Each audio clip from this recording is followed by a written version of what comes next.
I was his maid for 10 years, but when I found the letter under his bed, I couldn't breathe. My name is Maria Torres, and for 10 long years I was the maid inside the towering penthouse of Alexander Reed. I've never told anyone this story before. Not really. Not the full truth, anyway. But now I need to let it out. Maybe it's selfish, but I don't think I can carry it alone anymore. From the outside, that building was a symbol of power and luxury. Glass walls that reflected the city skyline, marble floors that shone like mirrors, elevators that moved without a sound. People used to stare at it from the streets below, pointing and whispering, wondering what kind of life happened behind those windows. But me? I knew. I knew every corner of that place, every stain on the carpet that wouldn't come out no matter how hard I scrubbed, every crack in the ceiling that maintenance never bothered to fix, every scent of the cleaning products that became part of my skin after all those years. And I knew the rules. God, I knew the rules better than anyone. From my first day, it was clear. The agency that placed me warned me before I even set foot inside. Mr. Reed values privacy above all. He's strict. Follow his instructions to the letter. No questions. No personal conversations. And under no circumstances are you to enter the master bedroom unless he personally tells you to. They made it sound like a professional boundary, something to protect both employer and employee. But the way the woman from the agency looked at me when she said it, I should have known there was more to it. There was something in her eyes, like she was about to say something else but stopped herself. I was desperate for the job back then. Rent was overdue. My sister needed help with her medical bills. Saying no wasn't an option. So I nodded, smiled, promised to do exactly as they said. And for 10 years, I did. 10 years of waking up before sunrise to prepare breakfast he never ate. 10 years of wiping down counters that were already spotless. 10 years of hearing the soft chime of the elevator announcing his arrival, making my stomach tighten like I was about to get caught doing something wrong, even when I wasn't. Alexander Reed wasn't like other employers I'd worked for. He wasn't kind, but he wasn't cruel either. He was cold, detached, like a man constantly watching the world through bulletproof glass. He barely spoke to me unless it was about the house. He never asked how I was, never learned my last name, even though it was right there on my contract. And the bedroom. God, the bedroom. The door stayed locked. Always. It wasn't just locked. It was like sealed, untouchable. If a package arrived for him, I'd leave it by the door. If laundry needed to go in, I'd leave the basket outside, and later, like magic, the dirty clothes would appear in the hallway, as if someone else had placed them there while I wasn't looking. Sometimes I'd hear noises from inside.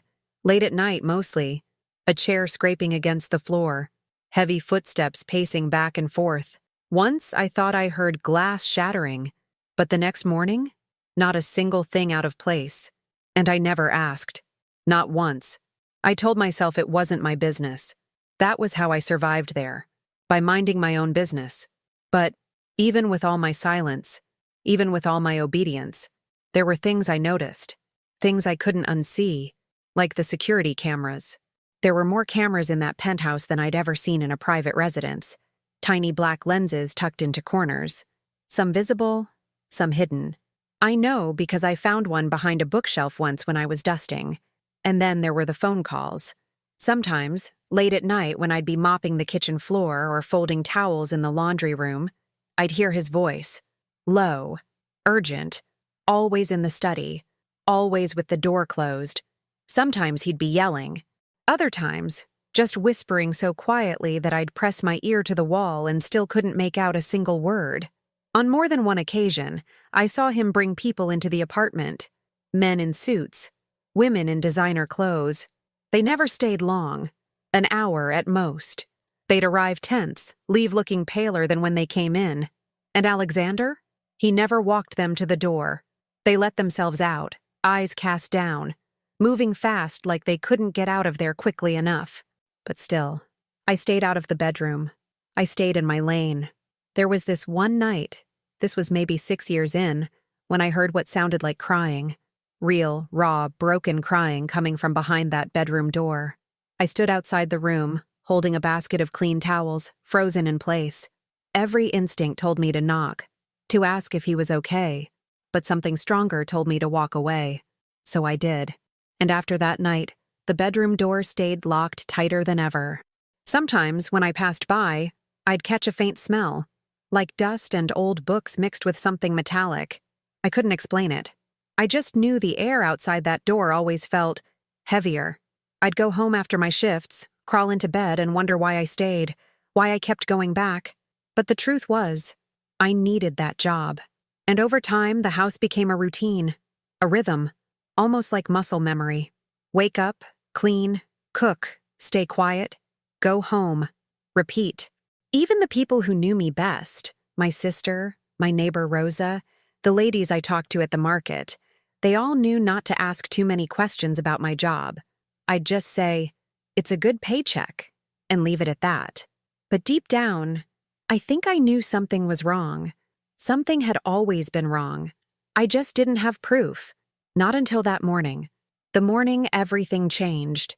It was a Tuesday, early spring. The air still had that leftover chill from winter.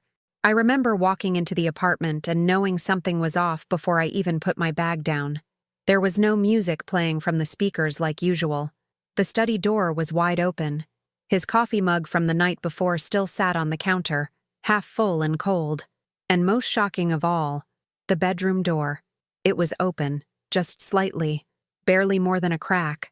But after 10 years of seeing it locked tight, that sliver of space felt like a scream. My heart started pounding right there in the hallway. I stood frozen for what felt like forever, staring at that door, trying to convince myself to walk away, to pretend I hadn't seen it. But curiosity is a strange thing. It's like an itch under your skin that you can't reach. And that day, I scratched it. I stepped closer. My hand hovered near the knob, and with my breath caught in my throat, I pushed the door open, just enough to peek inside. What I saw in that first glance, it wasn't anything dramatic. Not blood on the floor. Not some hidden body. It was just a normal room. Dim. Neatly made bed. Heavy curtains drawn over the windows. But the air, it felt cold. Thicker. Like walking into a freezer. And as I stood there, still deciding whether to go all the way in or turn back, I heard something. A faint, almost imperceptible sound. The soft rustle of paper, coming from near the bed. I stepped forward, my shoes making no sound against the plush carpet. That's when I saw it. A corner of yellowed paper, peeking out from underneath the bed frame. At that moment, I should have walked away. I know that now. I should have pretended I never saw it. But I didn't. I bent down, reached out, and pulled the letter free. That morning felt wrong from the second I opened my eyes. I couldn't explain it. There wasn't any loud noise, no phone ringing, no shouting from Mr. A. Read like on some of his more difficult days. It was the opposite. The silence was almost unnatural. Usually, by the time I arrived at the penthouse, there would be some sign of life. The low hum of the coffee machine running on auto brew. The faint sound of a news channel playing on the living room TV. Sometimes even the slam of the study door if Alexander was already in one of his moods. But that day, nothing. I unlocked the front door like I always did, stepped inside, and stood there for a full minute, just listening. No footsteps, no typing from the office, no phone calls. The air felt heavier somehow, like the whole apartment had been holding its breath. I set my bag down next to the coat rack, still trying to shake off the weird feeling crawling up my spine. For a second, I wondered if maybe he was still asleep. That had only happened a handful of times over the years. But when it did, I knew better than to disturb him. I tiptoed to the kitchen, moving carefully, making as little noise as possible. His coffee cup from the day before still sat there on the counter, untouched. The newspaper from yesterday lay unopened on the dining table. That's when I noticed the little red light blinking on the security panel near the hallway. I froze. That system was never off, never malfunctioning. It was like a second skin over the apartment, tracking every door, every window, every movement. I walked over and squinted at the screen. The words, "error," Master Suite lock disengaged, flashed in pale green text. My heart skipped. It had to be a mistake. I pressed a few buttons, trying to reset it like I'd seen the technician do once when I was cleaning nearby during a maintenance call, but nothing changed. I glanced down the hallway toward the bedroom. The door. Still shut. For now. I reached for my phone, wondering if I should call the agency, maybe report the glitch and ask for instructions. But something stopped me. A tiny voice inside, whispering that this was a rare moment. A door that had been sealed for 10 long years, now unlocked. I took a deep breath and walked toward it, my footsteps slow and cautious, like I was approaching something alive. When I reached the door, I hesitated. I placed my palm flat against the wood, cold. I turned the handle, barely applying pressure, and the door creaked open by an inch. For a second, I pulled my hand back. My whole body was screaming at me to stop, to turn around, to pretend I never noticed the error. But curiosity, that dangerous, stupid human curiosity, it took over. I pushed the door open wider. The first thing that hit me was the cold air. It wasn't just cooler than the rest of the apartment. It felt like I'd stepped into a walk-in freezer. Goosebumps rose instantly along my arms. The curtains were drawn tightly across the floor-to-ceiling windows, blocking all sunlight. Only a thin beam slipped in through the gap between the panels, casting a narrow stripe of pale light across the floor. The bed was perfectly made. Crisp white sheets tucked tight, not a single wrinkle. The thick comforter sat like a solid block, untouched. 2 pillows rested side by side, both positioned so symmetrically it made me uneasy. It didn't look like anyone had slept there. Not last night. Maybe not for a long time. My eyes scanned the room.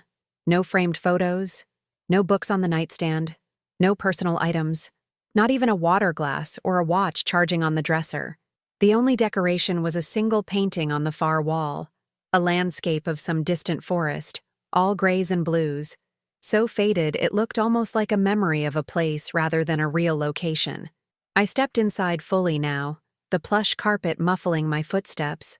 The air tasted stale, like the room had been sealed shut for months, maybe years.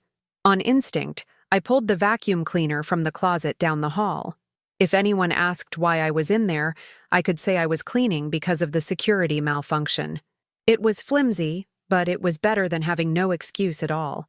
I plugged it in near the bathroom entrance and started with slow, careful passes across the floor. My hands shook slightly as I worked. Every few seconds, I paused to listen, convinced I'd hear the elevator or the front door opening, that Alexander would come home early and catch me here. I moved toward the far side of the bed, guiding the vacuum hose along the baseboard. That's when I noticed it. A tiny corner of something sticking out from beneath the bed frame. Yellowed.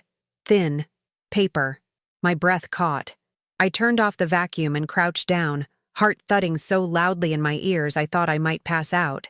With trembling fingers, I reached for the paper. It didn't slide out easily. It had been wedged deep under there.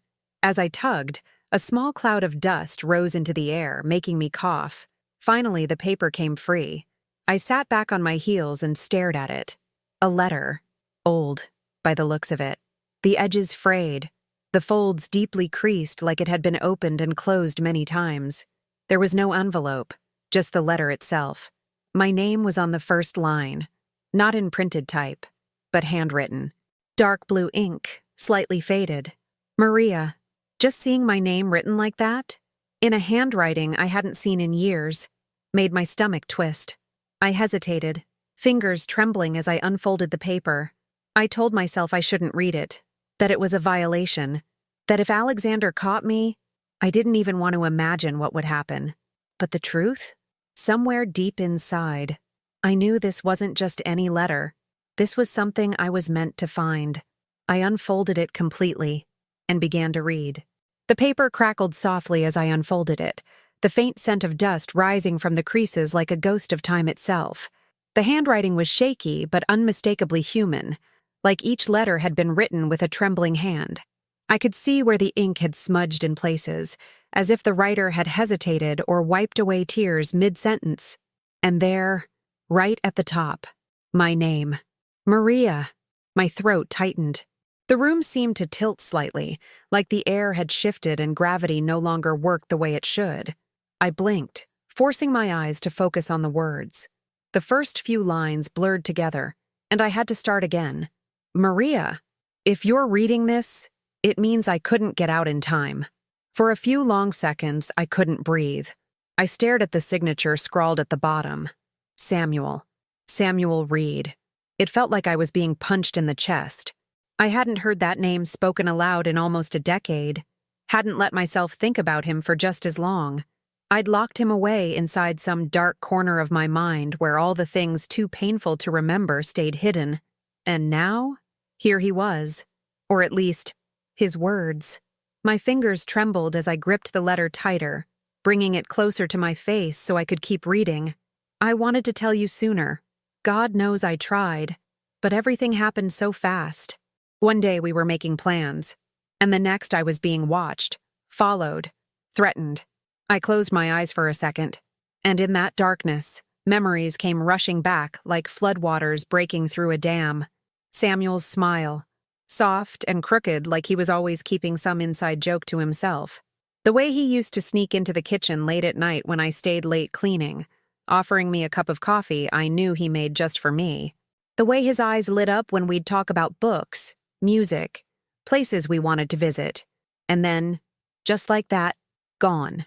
One day he was there, laughing with me in the laundry room, and the next, vanished. No goodbye, no explanation, just a cold, hollow absence that settled over the house like a funeral shroud. The official story was simple. Samuel had left, walked away from the family business, walked away from everything. Alexander never spoke about him. Not once. If guests brought him up, their voices would drop to whispers and change the subject almost immediately. And me? I learned to bury the questions right alongside the memories. But now I held a piece of him in my hands. I should have told you about the trip, the letter continued. About my plans. But I thought I had more time. I thought I could get you out first, then explain everything later. I felt my stomach twist into knots. Back then, in those early days, Samuel and I had been something innocent, but real. There were stolen moments in the hallway, quick smiles exchanged over folded laundry. Once, on a rainy afternoon, he stood next to me in the service entrance and said, "If I asked you to leave all this behind, would you?" I'd laughed at the time, thinking it was a joke, but apparently it hadn't been. The next lines of the letter shattered whatever sense of safety I had left. I was going to ask you to leave with me, Maria. We had a plan. I was going to take you away from this place, away from him. I couldn't stand the way Alexander looked at you, the way he controlled everything. I thought if I stayed quiet, it would buy us more time. But I was wrong. The words seemed to jump off the page and slap me across the face. Alexander, my boss, the man whose home I had served in for 10 years. I kept reading, each line making my chest tighter. He found out. About us.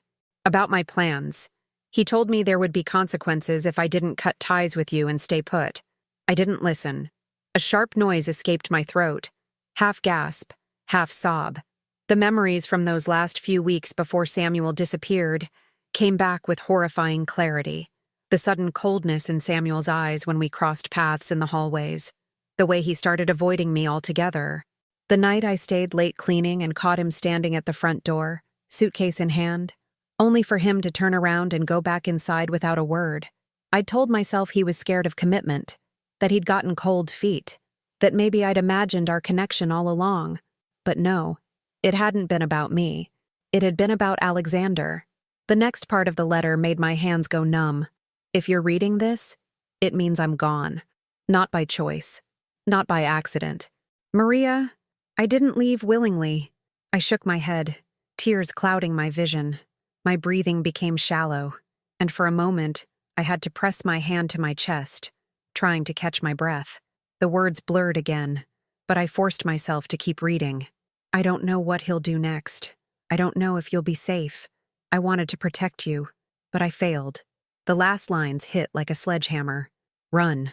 Before he does the same to you. That was it. No signature. No goodbye. Just that. The paper slipped from my hands and floated to the carpet like it weighed nothing, while my heart felt like it weighed 1,000 pounds. I sat there on the floor, staring at the ceiling, my mind spinning in 1,000 directions at once. The air around me felt thinner, like I was breathing through a straw. My ears rang. My hands trembled uncontrollably. I wanted to scream. I wanted to cry. But more than anything, I wanted to run. The realization hit me like a slap. For the past 10 years, I'd been living under the roof of a man capable of doing this, of silencing his own brother. And I'd been loyal, obedient, blind. Suddenly, every small strange moment from the past decade replayed in my mind in vivid detail. The cameras, the locked doors, the late-night phone calls, the way Alexander sometimes stared at me for just a little too long, as if measuring, calculating. I grabbed the letter again, clutching it to my chest like a lifeline. I needed to get out of that room. I needed to get out of that house.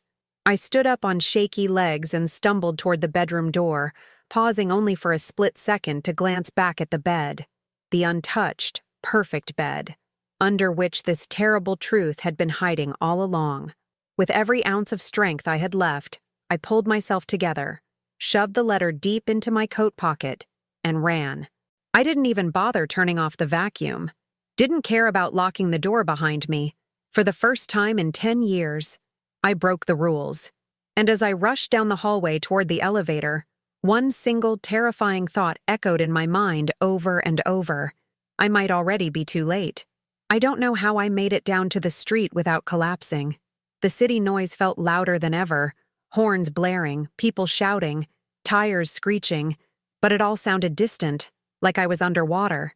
My heart was pounding so hard I thought I might faint right there on the sidewalk. I ducked into a small alley next to the building, my hands shaking as I pulled the letter out of my coat pocket one more time, just to make sure it was still there. It felt like proof I wasn't going crazy. Proof that everything I'd buried inside me for the past 10 years was real. That Samuel had been real. That what happened to him wasn't just some sad family fallout like I'd forced myself to believe. The paper crinkled as I unfolded it again, but I couldn't bring myself to reread it. Not yet. The words were already burned into my brain anyway. Instead, I stood there, leaning against the cold brick wall, trying to piece it all together. And suddenly, like floodgates opening, the memories came rushing back, one after another. I remembered how, right after Samuel disappeared, everything in that apartment changed. Alexander changed. The man who had barely spoken to me before suddenly couldn't stop noticing me. It started with small things. The day after Samuel was gone, Alexander called me into the study, something he'd never done before. I walked in, heart racing, wondering if I'd done something wrong. But instead of yelling, he thanked me, said I'd been doing a good job. His exact words. I remember them because it was the first time I'd ever heard him say anything remotely kind. A week later, my paycheck showed a sudden, unexplained raise. No warning, no discussion, just extra money deposited into my account. And when I asked the house manager at the time, before she quit suddenly with no explanation, she just smiled awkwardly and said, "You must be doing something right." But it didn't stop there.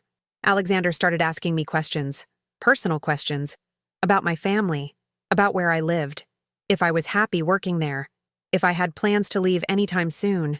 It always felt casual, like small talk, but I remember how carefully he'd watch my face when I answered, like he was measuring every word. And the weirdest part? Every time I even hinted that I might be thinking about finding a different job, he'd find a way to pull me back in.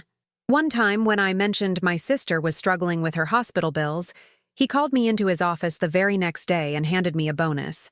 Said it was a token of appreciation for my loyalty. Another time, when I joked about taking a vacation, he gave me 2 extra paid days off. Made me promise I'd come back rested and ready to work. At the time, I told myself I was just imagining things. That maybe he was just trying to be a better employer. That maybe he felt guilty about how cold he'd been for all those years.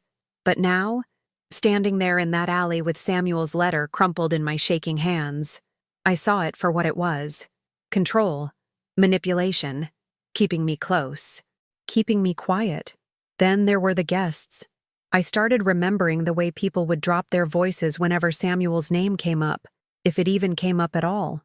There was one afternoon, maybe 3 months after Samuel vanished, when a family friend, Mr. Jacobs, I think his name was, came over for a business dinner.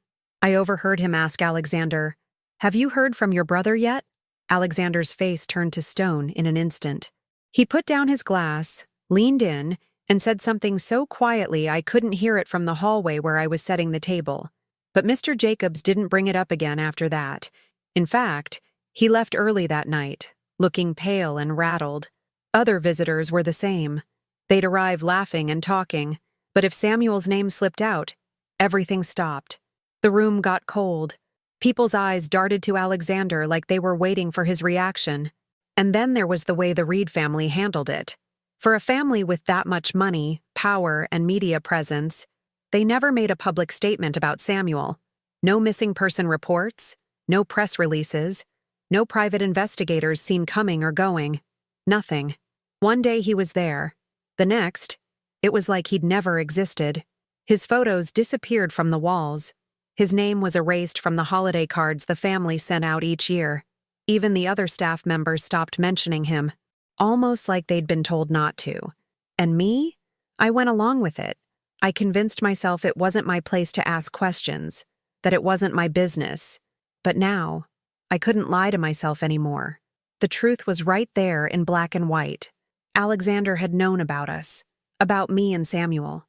And now, I couldn't help but wonder just how far he'd gone to keep things quiet. As I stood there replaying every little moment from the past decade, another wave of fear hit me. What if he found out I had the letter? What if he already knew the bedroom door had been left unlocked? What if the malfunction in the security system wasn't a malfunction at all? My hands clenched tighter around the paper. I had to get it somewhere safe. I thought about going back inside to grab my things, but the idea of stepping back into that apartment made my stomach turn. I looked down at my clothes, my maid uniform still dusty from the bedroom carpet. No jacket, no purse, no phone, but none of that mattered. I needed to move. I pushed off the wall, stuffed the letter deeper into my pocket, and started walking fast toward the nearest bus stop. My feet felt like lead blocks, but adrenaline kept me going. My mind raced with questions. Where should I go? Would anyone even believe me? Would the police take a 10-year-old letter as real evidence? But underneath all the panic, there was something else. A decision solidifying deep inside me with every step I took. I couldn't stay silent anymore. I'd spent 10 years swallowing my doubts, 10 years telling myself it was safer not to know. But not today. Today, I was going to the police. Even if it meant turning my whole life upside down. Even if it meant losing everything I thought was stable. Even if it meant putting myself in danger. Because now I knew the truth. And there was no going back. I don't remember locking the front door behind me. I don't even remember grabbing my coat from the hook near the entrance. The only thing I remember is the sound of my heartbeat thudding in my ears as I bolted down the hallway toward the elevator. Each step felt like I was running through wet cement, slow and heavy, but I forced my legs to move faster. The letter was clutched so tightly in my fist that the edges dug into my palm, leaving sharp little creases in my skin. In the back of my mind, one single thought screamed louder than all the others. I had to get out before he came back. Alexander was unpredictable at the best of times, but after reading that letter, after seeing Samuel's words staring back at me like some long-buried ghost, I couldn't take the chance of facing him. Not now. Not with this evidence in my hands. The elevator ride felt like it took an eternity. I watched the floor numbers blink slowly. 45, 44, 43, and each second dragged out longer than the last. My reflection in the mirrored walls looked like someone else entirely. Wild eyes, pale face, mouth pressed tight to hold back the sobs building in my throat. When the doors finally opened at the ground level, I sprinted through the marble lobby, ignoring the curious glances from the concierge and the doorman. I must have looked like a madwoman, but I didn't care. Outside, the cold air slapped me in the face. waking me up just enough to realize I had no plan, no jacket, no wallet, no phone. But I had the letter. That had to be enough. I ducked into the first cab I saw parked near the corner, waving frantically at the driver.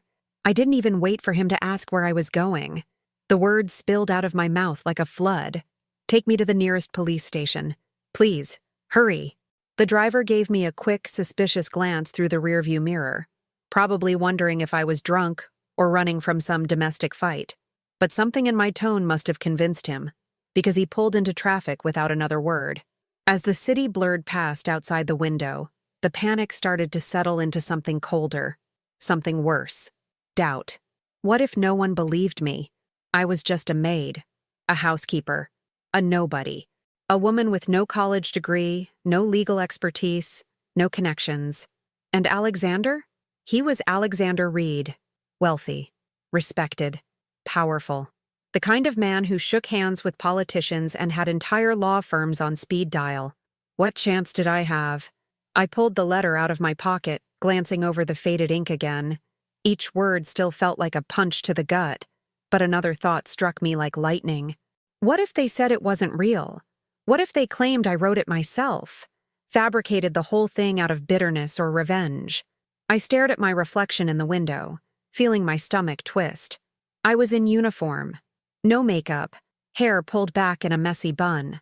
I looked exactly like what I was, a terrified, exhausted domestic worker from the wrong side of the city.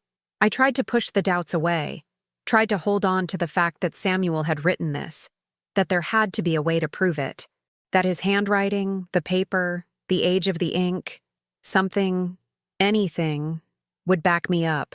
By the time the cab pulled up in front of the precinct, my hands were shaking so badly I could barely grab the door handle. I shoved some crumpled bills from my pocket into the driver's hand. Probably not enough, but I didn't wait for him to complain. The glass doors loomed in front of me like the entrance to a different world, one I never thought I'd walk into for something like this. I hesitated on the sidewalk for just a second, taking one last deep, ragged breath, and then I pushed inside. The station smelled like stale coffee and disinfectant. Officers moved around with tired eyes, their voices low and serious. A woman with red, puffy eyes sat near the wall, rocking back and forth, holding a small child who wouldn't stop crying. I approached the front desk, forcing the words out through the tightness in my throat. I need to report something. It's about a crime. A murder, I think. The officer behind the glass partition didn't even blink, just nodded toward a row of hard plastic chairs. Have a seat, ma'am. Someone will be with you shortly. I sat down, clutching the letter to my chest like a shield. The next 10 minutes felt like an eternity. I kept looking over my shoulder, half expecting to see Alexander burst through the front doors, his eyes full of that cold, calculating fury I'd seen so many times before. Finally, a plainclothes detective, mid-40s, graying at the temples, with a face that looked like it hadn't smiled in years, called my name. We walked to a small interview room at the end of the hallway. Bare walls, metal table, 2 chairs, a single camera mounted in the corner. I sat down and placed the letter carefully on the table like it was a live grenade. The detective, whose name was Rodriguez according to his badge, slid a notebook in front of him and clicked his pen. "Start from the beginning," he said, voice low and steady. "Tell me everything." And so I did. I told him about the job, about the years I spent working for Alexander Reed, about the bedroom and the rule that kept me out of it for a decade, about the sudden change in Alexander after Samuel's disappearance, about the day I found the letter. My throat burned, but I didn't stop talking. I told him about the raised paychecks, the uncomfortable questions Alexander started asking me after Samuel was gone, the way everyone around me treated the topic like poison. Rodriguez listened quietly, scribbling notes but never interrupting. When I finally pushed the letter across the table toward him, he lifted it carefully, holding it by the edges like evidence from a crime scene. His eyes scanned the first few lines. Then he paused. "This Samuel," he said slowly, looking up at me. "He's Alexander Reed's younger brother?" I nodded. "And he's been missing for how long?" 10 years, I said, my voice cracking. Rodriguez leaned back in his chair, exhaling sharply through his nose. "All right," he said. "We're going to get this letter examined. For handwriting verification. For fingerprints. For age of the paper and ink, every inch of it." I swallowed hard, hope and fear mixing in my chest like oil and water. "Do you believe me?" I whispered. He didn't answer right away. Instead, he stood up, collected the letter carefully in an evidence bag, and placed it inside a locked drawer behind him. "What I believe," he said finally, "is that we've got something worth investigating." That should have comforted me, but it didn't. The adrenaline that had carried me this far was starting to wear off, and the weight of everything I'd just confessed was sinking in fast. I rubbed my hands over my face, trying to steady myself. "What do I do now?" I asked, my voice barely above a whisper. Rodriguez hesitated for a second, then pulled out a form and started filling it out. "You're not going back there. Not tonight. Maybe not ever." The finality in his voice made my stomach flip.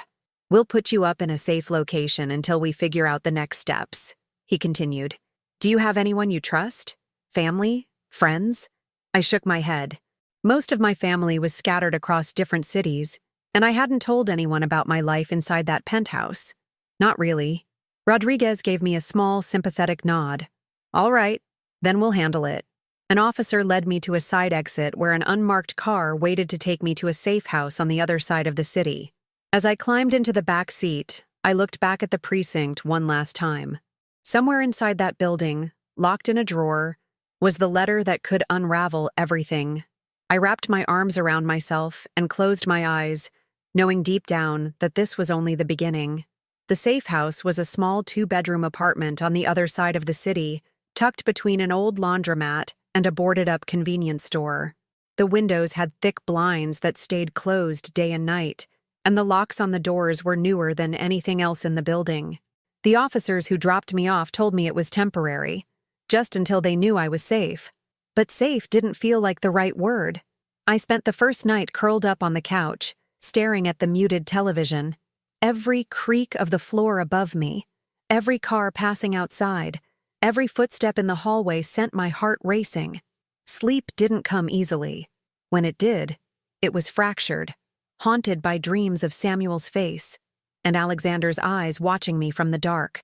Over the next few days, 2 detectives from the department came by to interview me again and again. Detective Rodriguez and another woman named Ellis.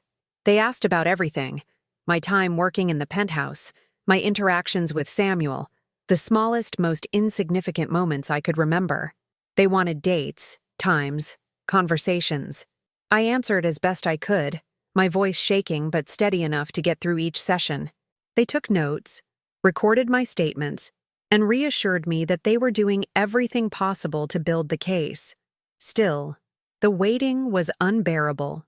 I kept wondering if Alexander knew, if he'd found out that I had gone to the police. I imagined him sitting in his office high above the city, reading some confidential tip-off from one of his inside people, planning his next move.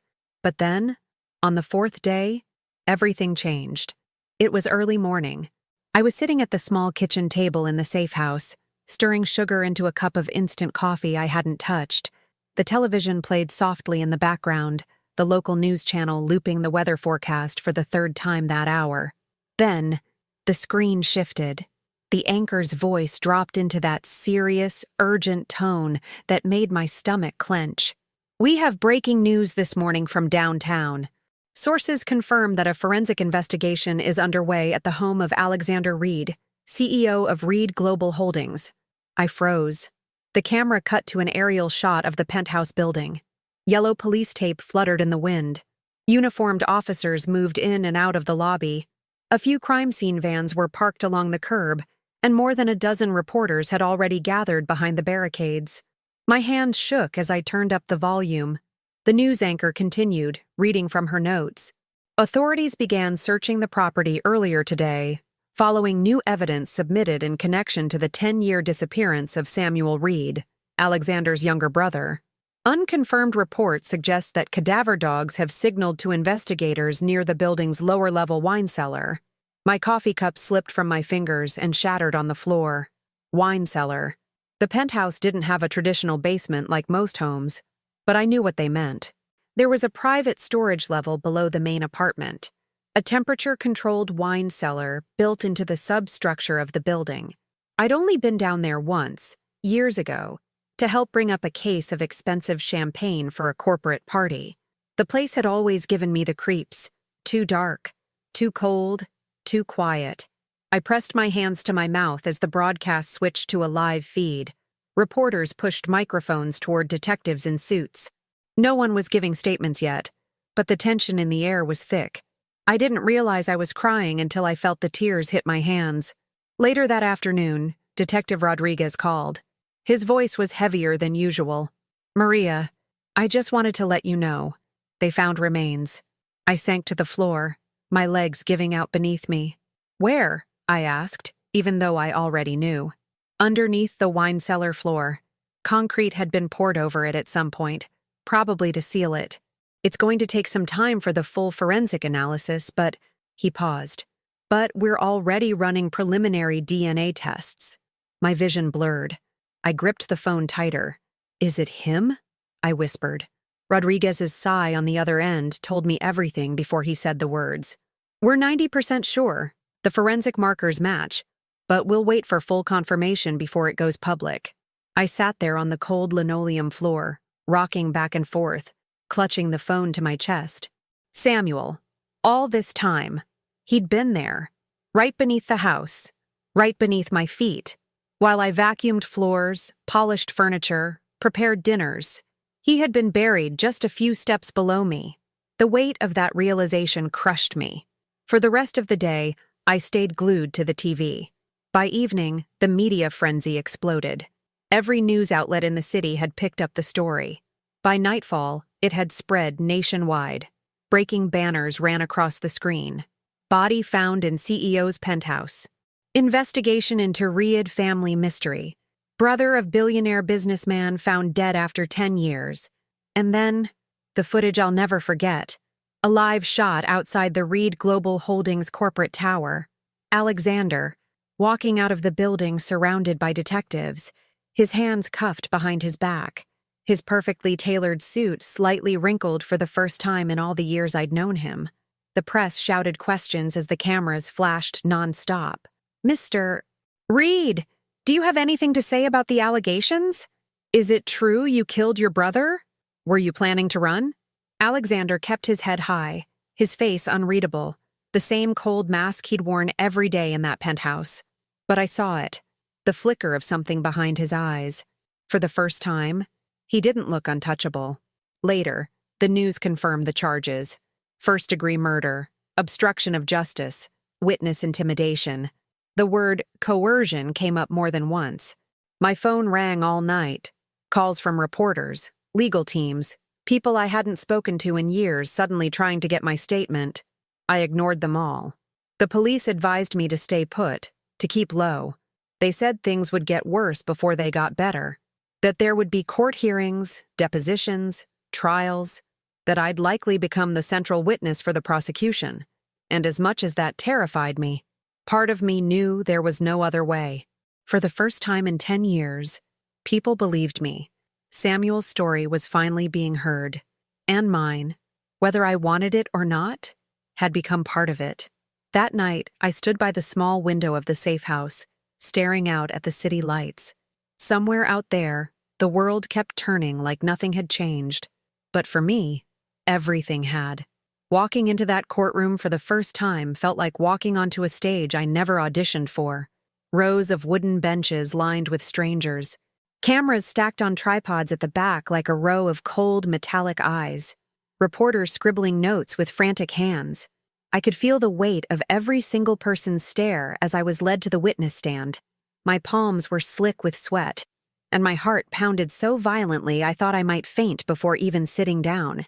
Alexander sat across the room at the defense table, flanked by a team of lawyers who looked like they'd been flown in from every corner of the country.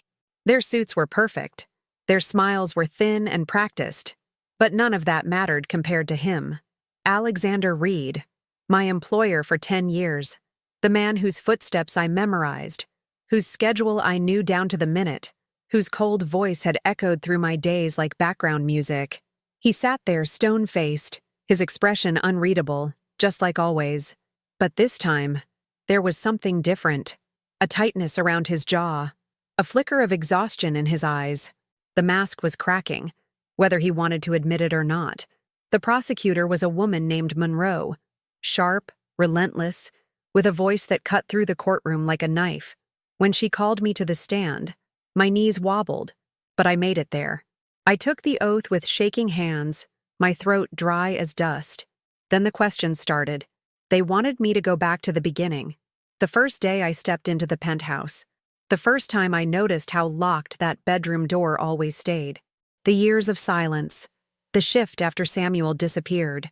The nights I heard strange noises. The rays. The compliments that never felt quite right. And then, the day I found the letter. Every detail mattered. The smell of the room. The cold air. The way the paper felt in my hands. I spoke slowly, carefully, forcing myself not to let my emotions take over. There were moments when my voice cracked anyway, but I didn't stop. I owed Samuel that much. When I talked about him, about how we'd shared late-night conversations, stolen glances, soft laughter over coffee breaks, the courtroom grew even quieter, as if everyone was holding their breath. I told them about our plan, how he wanted to leave the house, how he wanted me to go with him. The words felt foreign in my mouth after so many years of pretending none of it happened, but once I started, I couldn't stop. The defense team waited until it was their turn. That's when they tore into me. They asked if I was sure about what I read, if I was making it up for attention, if I had fabricated the letter. They implied I had some vendetta against Alexander, that I was bitter over something from years ago. One lawyer, a tall man with slicked back hair and a smile that never touched his eyes, even asked if I was mentally stable. "Miss Torres," he said, pacing in front of me like a predator sizing up its prey, "isn't it true that you never reported any of this until now? 10 years of silence, and only now you're stepping forward? Doesn't that seem convenient?" I felt my cheeks burn. I gripped the edge of the witness stand until my knuckles turned white. "I was scared," I said, my voice low but steady. "For 10 years, I was scared." He smiled like he'd won something, but I didn't let him rattle me. Not this time. The prosecutor objected when the questions got too personal, too cruel, and the judge, an older man with kind eyes but a strict tone, sustained the objection more than once. The trial dragged on for weeks. Forensic experts testified about the remains found under the wine cellar floor. DNA specialists confirmed what I already knew in my heart. It was Samuel. Witnesses from the building staff spoke about Alexander's behavior after his brother's disappearance. Even a few former employees came forward with their own unsettling stories, describing how they had been told, in no uncertain terms, to never bring up Samuel's name again. Handwriting analysts verified that the letter was authentic, written by Samuel, matching samples from old college essays and birthday cards. The most chilling day was when the coroner took the stand. Hearing the medical examiner describe the state of Samuel's body, the fractures, the blunt force trauma, the way he'd been buried beneath layers of concrete, made my stomach churn. I had to excuse myself from the courtroom halfway through her testimony, locking myself in the restroom until I stopped shaking. But I went back in. I sat through every awful detail because I couldn't bear the thought of Samuel's story going unheard. Alexander never testified. His lawyers advised against it, claiming it would be too risky. I watched him sit there day after day, his face unreadable as the walls closed in. And finally, after weeks of testimony, it came down to the jury. I didn't sleep the night they deliberated. I sat on the floor of the safe house living room, staring at the clock, counting every minute until the phone rang. By the time we all gathered back in the courtroom for the verdict, I felt hollow. But when the foreman stood up and read the words, "Guilty on all counts," the room seemed to spin. First-degree murder, obstruction of justice, witness intimidation. I squeezed my eyes shut as a wave of emotion crashed over me. Some people in the room gasped. Others stayed silent. Alexander didn't move. Not even a flinch. The sentencing came quickly. Life in prison without parole. The words felt surreal. I waited for some wave of relief to hit me, But it never came. Not fully. Afterward, reporters swarmed me outside the courthouse. Microphones shoved in my face. Cameras flashing. People calling me brave, a survivor, a whistleblower. I hated every second of it. I wasn't brave. I was scared out of my mind. I wanted to crawl into a hole and never come out. In the days that followed, I started noticing my own face in news articles and online posts. Strangers called me a hero. Social media threads filled with people debating whether I should have spoken up sooner. I stopped answering my phone. I stopped leaving the safe house unless absolutely necessary. Nightmares followed me every time I closed my eyes. Sometimes I dreamed of Samuel, standing in the penthouse hallway, calling my name, but no matter how fast I ran, I couldn't reach him. Other nights, I dreamed of Alexander, standing over my bed, silent and staring. The weight of guilt pressed down harder with every sunrise. I should have said something sooner. I should have pushed harder when he disappeared. I should have trusted my instincts. But I didn't. And that was something I'd have to live with. After a few more weeks of hiding, I knew I couldn't stay in the city. Too many memories. Too many shadows lurking behind every familiar corner. I packed a small suitcase, just the essentials, and bought a one-way bus ticket to a town I'd never heard of, several states away. The detectives offered to help me find a job in a safer place. I promised to stay in touch, but I knew, once I left, I wouldn't be coming back. The night before I boarded the bus, I stood by the window of the safe house, staring out at the city lights one last time. I pressed my palm against the glass and whispered goodbye. To Samuel, to the girl I used to be, and to the life I was leaving behind forever. Starting over sounds so simple when you say it out loud. 2 words that people throw around like they're nothing more than a fresh coat of paint on a cracked wall. But starting over, truly starting over, means more than just packing a suitcase and buying a bus ticket to nowhere. It means tearing down pieces of yourself and trying to rebuild with whatever you have left. Even if all that's left are shaky hands and a heart that still wakes you up in the middle of the night, pounding like it's trying to escape your chest. The town I ended up in isn't big.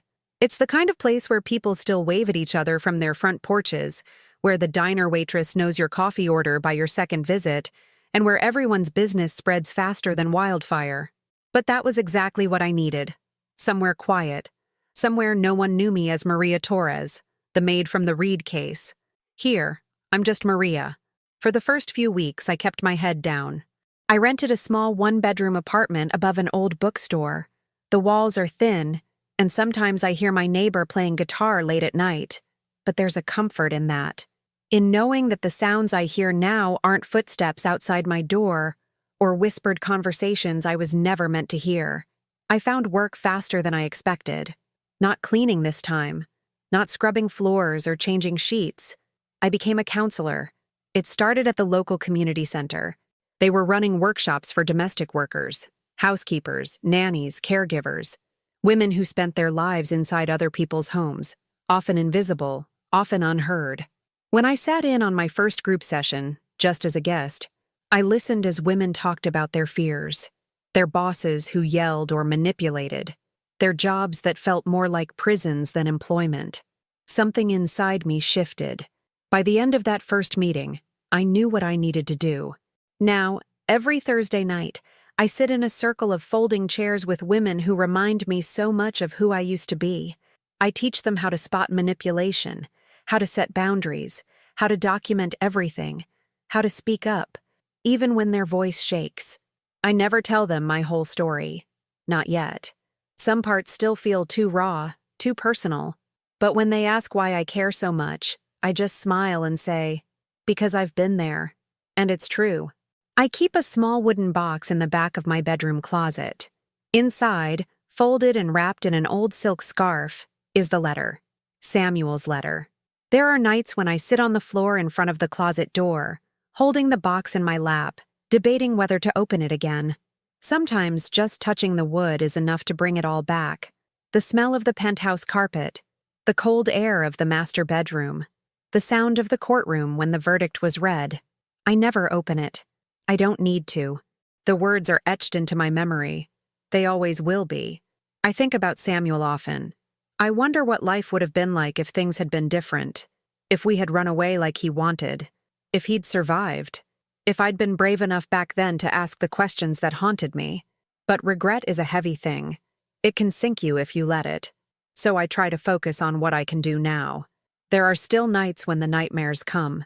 When I wake up gasping, tangled in my bed sheets, convinced for a split second that I'm back in that penthouse, that Alexander is still out there, still watching. But then I turn on the lamp, breathe deeply, and remind myself, I'm free.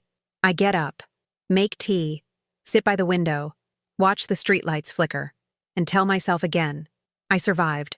And now, I'm talking to you. Yes, you.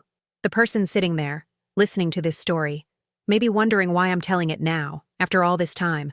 Maybe you've trusted someone who turned out to be dangerous. Maybe you've ignored your instincts because it felt safer to stay silent. Maybe you're wondering what you would have done in my place. So, what would you have done? Would you have opened that bedroom door? Would you have read the letter?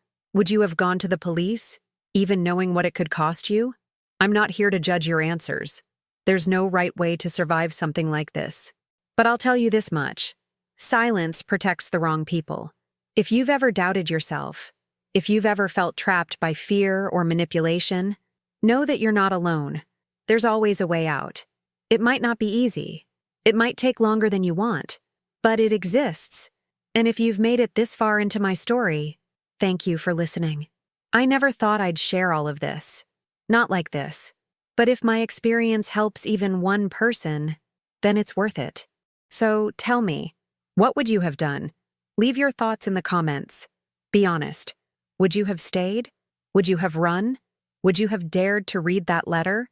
And if you want to hear more stories like mine, stories about survival, truth, and everything in between, don't forget to subscribe.